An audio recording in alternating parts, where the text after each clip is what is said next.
તો સ્વાગત છે આપ સૌનું મારી ચેનલ પર। તો મિત્રો આપણે હમણાં જોવાના છે ધોરણ 10 સામાજિક વિજ્ઞાન પ્રશ્ન બેંક, બરાબર ને।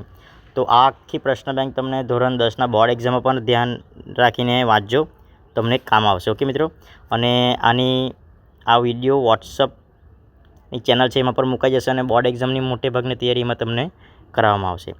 તો સૌથી પહેલાં તમે મારી ચેનલ પર નવા હોય તો ચેનલ લાઇક કરો, શેર કરો, સબસ્ક્રાઈબ કરો અને વોટ્સઅપની લિંકમાં પણ તમે જોડાઈ જાઓ। ઓકે, તો આપણે સોલ્યુશન કરીએ મિત્રો। ગણિત શાસ્ત્રના પિતા એટલે આપણને ખબર છે કે આર્યભટ્ટ, બરાબર ને। પછી વરામિહિર એટલે આપણને ખબર છે કે આકાશી ગ્રહોની ભવિષ્ય પર અસર, બરાબર ને। પછી આચાર્ય નાગાર્જુન એટલે એમાં આવશે પારાના ધુમાડાની શોધ, તો પારાના ભસ્મની શોધ, બરાબર ને। પછી મહર્ષિ પતંજલિ આવશે યોગશાસ્ત્ર, બરાબર। ભાસ્કરાચાર્યમાં આવશે સરવાળા અને બાદબાકીનું સંશોધન, બરાબર। પછી શાલિહોત્ર એટલે આવશે તમિલનાડુ। પછી શાકમુનિ એટલે આવશે ઉત્તર પ્રદેશ। પછી વાત્સ્યાયન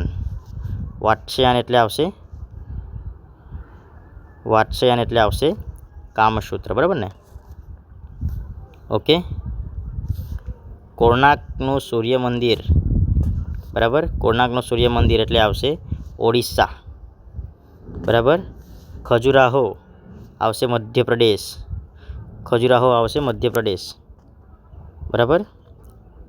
પછી ધોળાવીરા આપણને ખબર છે કે કચ્છ। પછી રાણીની વાવ એટલે આવશે પાટણ, બરાબર। કીર્તિતોરણ વડનગર, બરાબર। રુદ્રમહલ ક્યાં આવશે મિત્રો? સિદ્ધપુર। ઓકે, રુદ્રમહલ સિદ્ધપુર આ ઉપર છે, બરાબર ને। પછી બૃહદેશ્વર મંદિર, ઓકે,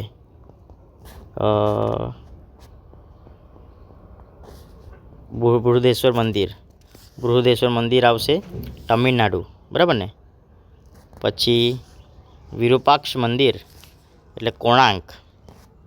ફતેહપુર સિકરી એટલે ઉત્તર પ્રદેશ આવશે, બરાબર। અને એલિફન્ટાની ગુફા આવશે મહારાષ્ટ્ર, બરાબર। અને નાગાર્જુન સાગર એટલે કૃષ્ણ નદી, બરાબર। પછી ઘરોઈ યોજના એટલે સાબરમતી નદી આવશે, બરાબર ને। અને પછી બીજું આપણે જોવાનું છે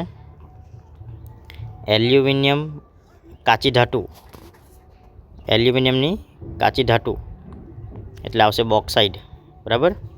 વિદ્યુત સુવાહક, બરાબર ને, એટલે આવશે તાંબુ। ભારતમાં સૌપ્રથમ રેલવે 1853, બરાબર। ઉદારીકરણ 1991, નાગાલેન્ડ NCF અને આસામમાં આવશે ULFA। ઓકે મિત્રો, આ બધું બીજા પહેલું પર થઈ ગયેલું, બરાબર ને। ચાલો તો આપણે હવે જોઈએ તાજમહેલ ખાલી જગ્યામાં આવેલો છે તો આપણને ખબર છે આગ્રા। ભારતમાં પોર્ચુગીઝની રાજધાની ક્યાં આવેલી છે? તો ગોવા, બરાબર। પછી બાયોગેસના ઉત્પાદનમાં શું આવશે?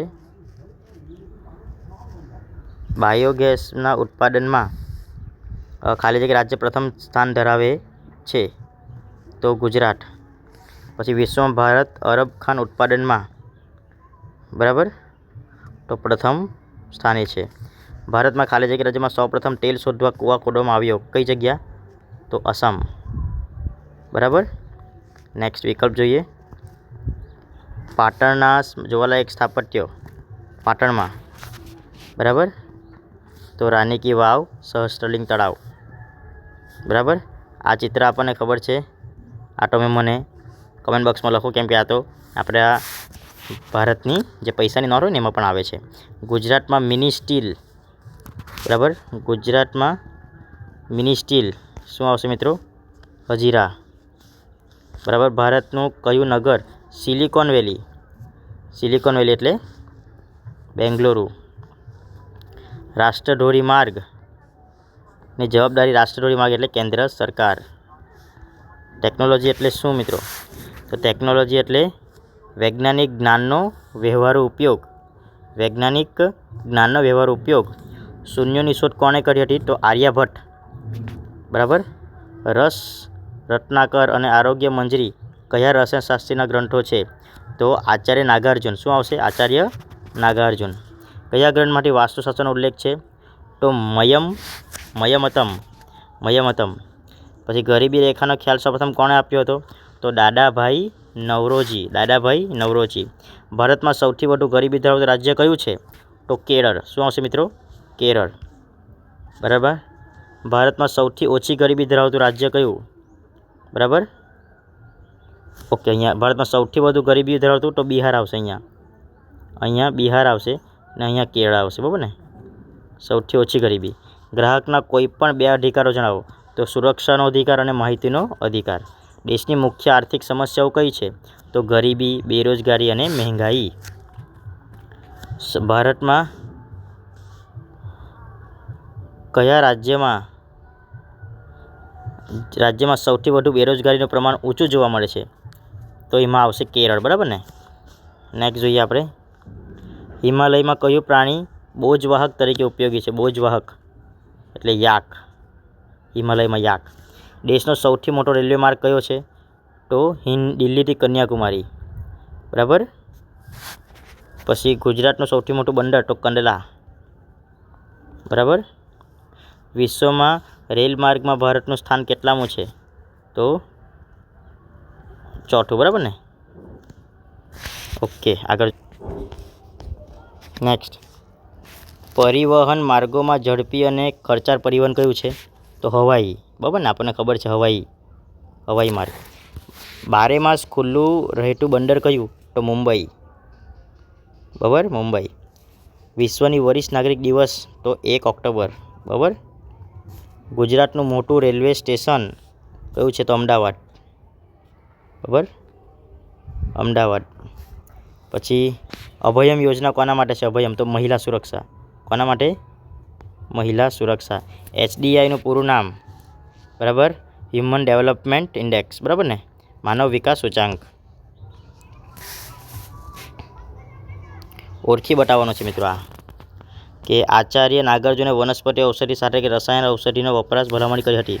તો કયું? તો ચૈત્ય. ખરા ખોટા છે. બરાબર ને? ખરા ખોટા છે. આપણે જોઈ લે ખરા ખોટા.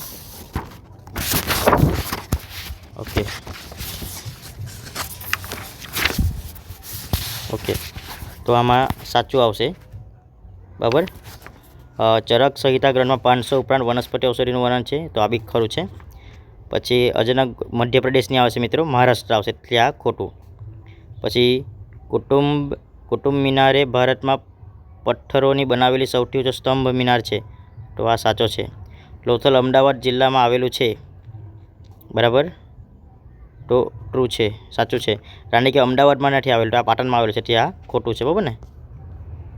પછી શ્યામજી મંદિર મેશ્વે નદીના કિનારે આવેલું છે. તો ખોટું. મેશો રિવર. તો મેશવો લખેલું છે. તો મિત્રો આ તમને ટીચરને પૂછીને તમે કહેજો. બરાબર ને? મેશો રિવર આવે, મેશો. પછી આપણે અહીંયા જોઈએ. યુનેસ્કો વૈશ્વિક વારસાના સ્થળોમાં ભારતના આ 32ની આવે પણ 42 આવે. 42 એટલે આ ખોટું છે. બરાબર ને? નેક્સ્ટ જોઈએ. આ વાક્ય ખોટું છે. ખોટું. બરાબર ને? કાવેરી નદી. બરાબર.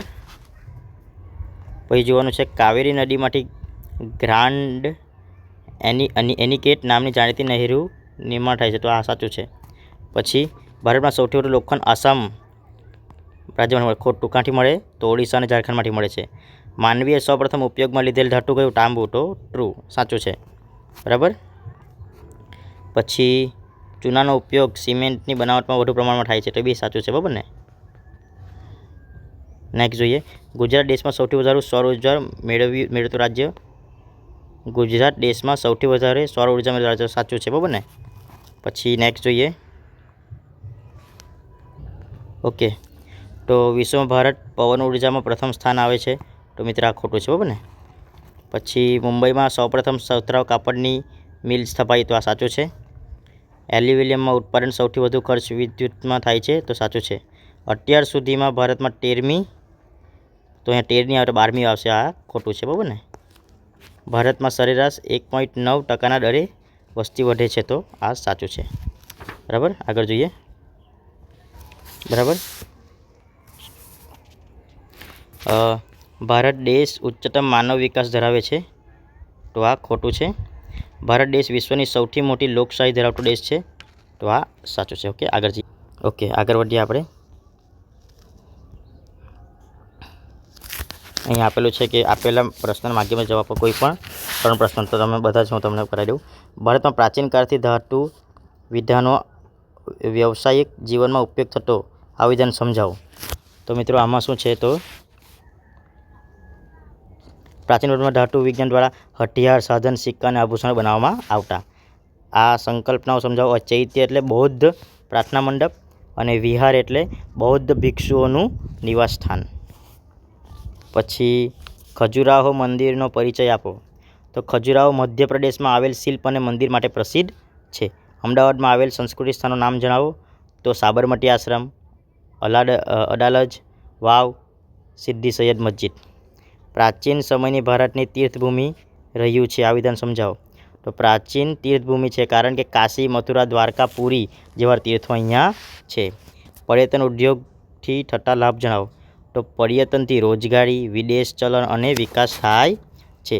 તાંબાની ઉપયોગિતા, તો વીજ વ્યાપાર, વાયર અને વાસણ અને સિક્કા બનાવવામાં કામ લાગે છે. ચૂનાનો ઉપયોગ જણાવો. ચૂનાનો ઉપયોગ સિમેન્ટ બનાવવામાં, સફેદ કલર બનાવવામાં અને ખેતીમાં બી કામ લાગે છે, બાયોગેસ માટે, બરાબર ને.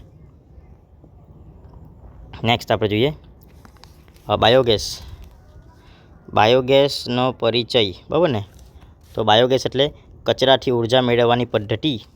પછી વર્તમાન સમયમાં સૌર ઉર્જા, એમાં લખી શકાય સૌર ઉર્જાનો ઉપયોગ વીજળી, રસોઈ અને ગરમી ઉત્પન્ન કરવા માટે થાય છે.